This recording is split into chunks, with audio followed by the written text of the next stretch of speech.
Hello friends, welcome back to my channel life floor centre. आज इस video में मैं आपको क्लासिफिकेशन ऑफ लिविंग बींग्स के बारे में बताने वाली हूँ।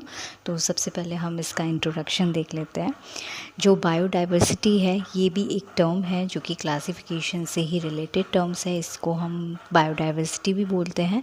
बायोडाइवर्सिटी जो टर्म है, ये इन्वेंट किया है वॉल्टर जी रोसन ने इन 1986 में। बायोडाइवर्सिटी ये रिफ़र करता है to the various forms of living organisms which differ from one another in external appearance।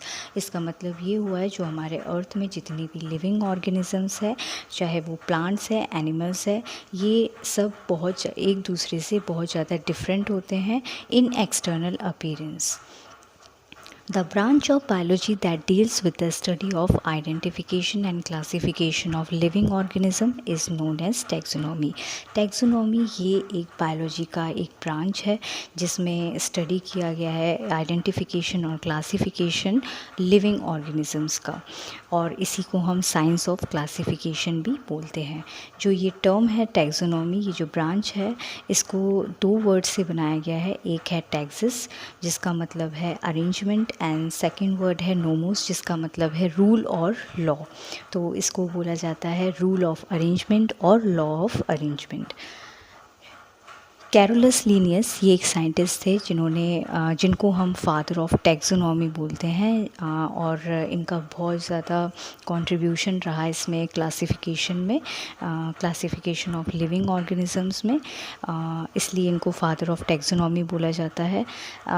Next जो टर्म आता है evolution. Evolution is the way in which living organisms change in heritable characteristics and develop from simpler to complex ones. Evolution ये एक term है जिसको बोला जाता है कि जो लिविंग ऑर्गेनिजम्स, जो प्री एग्जिस्टिंग लिविंग ऑर्गेनिजम्स से, जो प्रिमिटिव ऑर्गेनिजम्स भी आप बोल सकते हो, वहाँ से लेकर अभी तक जितने भी कॉम्प्लेक्स फॉर्म में जो ऑर्गेनिजम्स इवॉल्व्ड हुए हैं, इस टर्म को हम इवोल्यूशन बोलते हैं। जिनमें जो चेंजेस आए हैं, जो हेरिटेबल कैरेक्टरिस्टिक्स में जो चेंजेस आए हैं, इसको हम इवोल्यूशन बोलते हैं। तो ये आप बोल सकते हो कि सिंपल ऑर्गेनिज्म से जो कॉम्प्लेक्स ऑर्गेनिजम्स में जो चेंजेस आए हैं, जो फॉर्म हुआ है, इवॉल्व हुआ है, इस टर्म को इवोल्यूशन बोला जाता है। The term evolution described by Charles Darwin in his book the origin of species. और जो ये टर्म इवोल्यूशन है, इसको अच्छी तरीके से जिनने डिस्क्राइब किया है वो साइंटिस्ट रहे हैं चार्ल्स डार्विन, जिन्होंने अपनी एक बुक लिखी है, और उस बुक में इन्होंने इवोल्यूशन के बारे में बहुत अच्छे से डिस्क्राइब किया है, जिस बुक का नाम है द ओरिजिन ऑफ स्पीशीज़।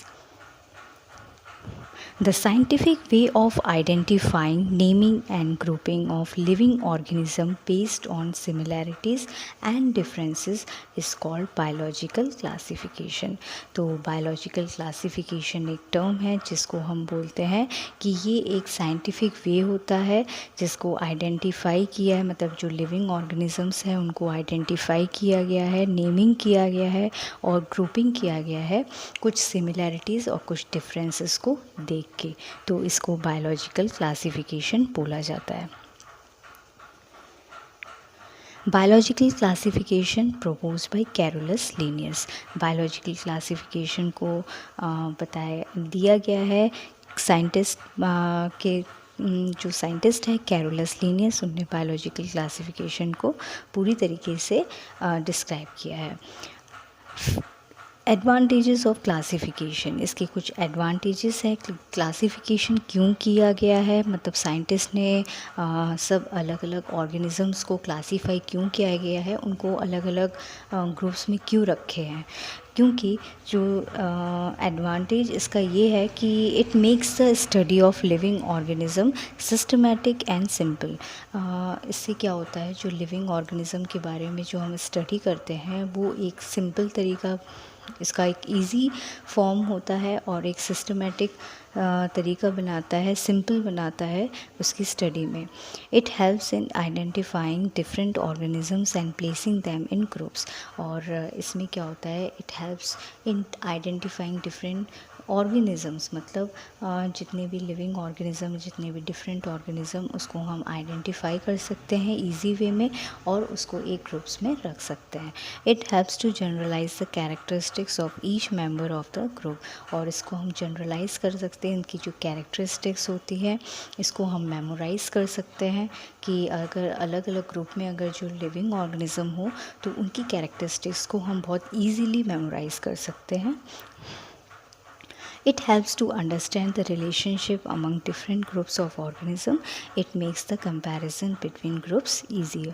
तो फ्रेंड्स ये कुछ एडवांटेजेस थे क्लासिफिकेशन के। नेक्स्ट टॉपिक है नॉमेनक्लेचर। नॉमेनक्लेचर का मतलब होता है नेमिंग, मतलब किसी चीज़ का नेम देना, मतलब that is scientific names are given to organisms. तो इसमें जो लिविंग ऑर्गेनिज़म का भी एक साइंटिफिक नेम होता है, उनका भी एक नाम होता है जो नाम साइंटिस्ट ने दिया है।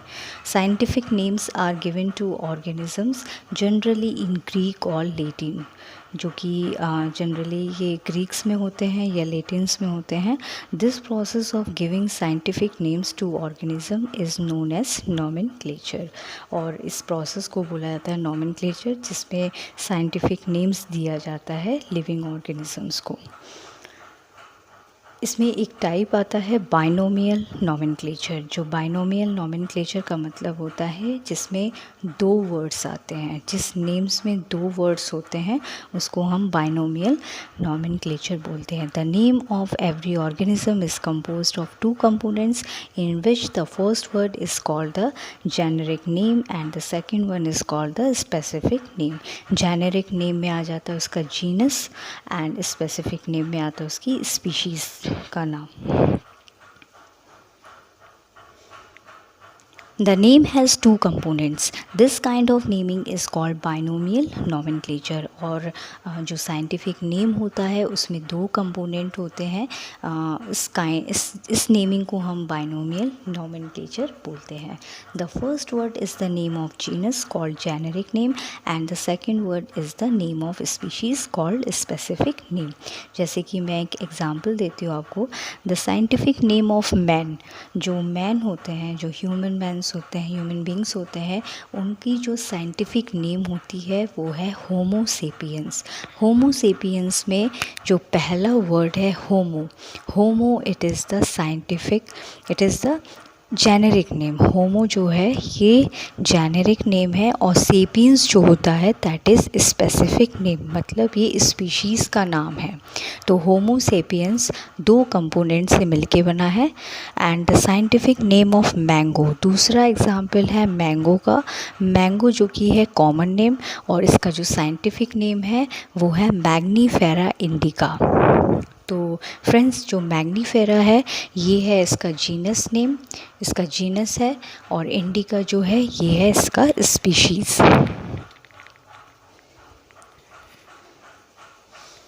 Scientific names should be written in italics if printed and underlined if handwritten. Scientific names जो होते हैं, जितने भी living organisms के अगर आप scientific names देखोगे तो वो italics में लिखी जाती है and और जो printed होता है वो italics में होगी, और अगर hand written होगा तो उसके नीचे एक underline present होता है।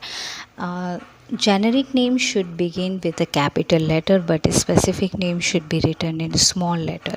Generic name जो होता है ये उसका जो फर्स्ट लेटर होता है वो कैपिटल लेटर में होता है और स्पेसिफिक नेम का जो फर्स्ट लेटर होता है वो स्मॉल लेटर होता है। These names based on the rule International Code of Nomenclature, जिसको हम बोलते हैं ICN। तो ये जो जितने भी साइंटिफिक नेम हैं ये इसका भी एक रूल होता है जिसके बेस पे ये साइंटिफिक नेम दिया जाता है, उसको हम बोलते हैं इंटरनेशनल कोड ऑफ नोमेनक्लेचर। जैसे कि एनिमल्स का जो नाम होता है साइंटिफिक नेम, तो ये कुछ इस रूल में बेस्ड है जिसको हम बोलते हैं international code of zoological nomenclature, जिसको बोलते हैं ICZN। तो ये एनिमल्स के साइंटिफिक नेम पे है। एंड प्लांट्स के लिए जो होता है वो है international code of botanical nomenclature. जिसको बोलते हैं ICBN।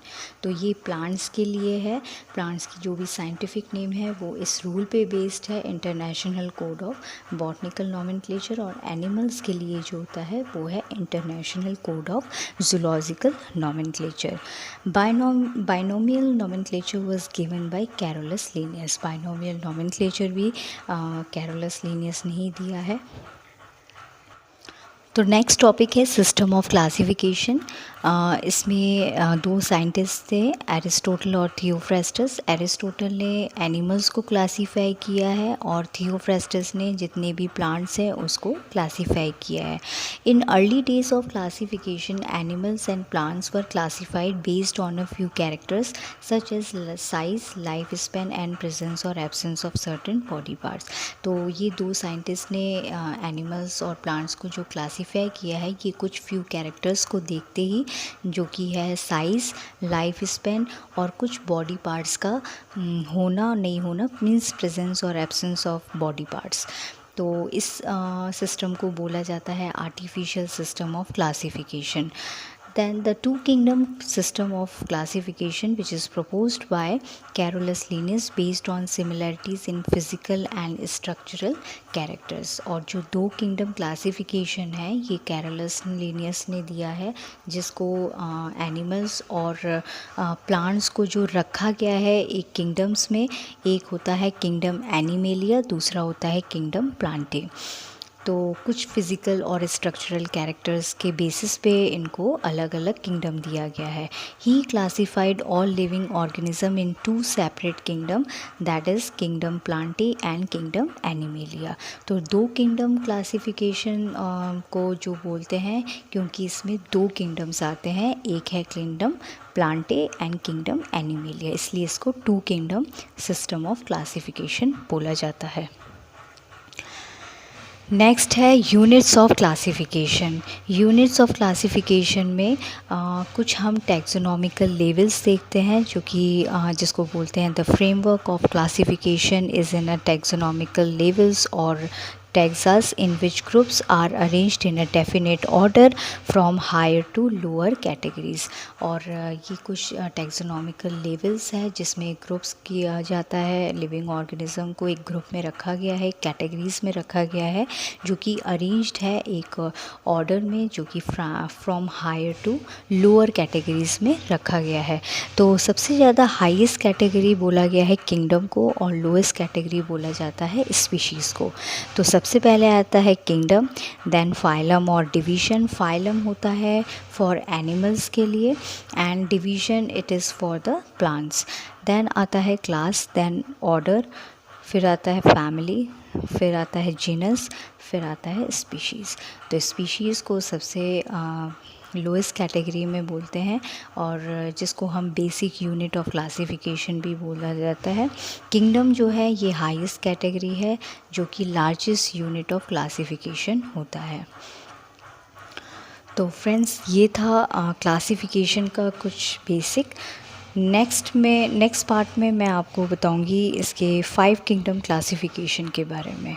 तो फ्रेंड्स अगर आपको ये वीडियो पसंद आए तो प्लीज़ इसको लाइक करिए, शेयर करिए और सब्सक्राइब करिए। Thank you.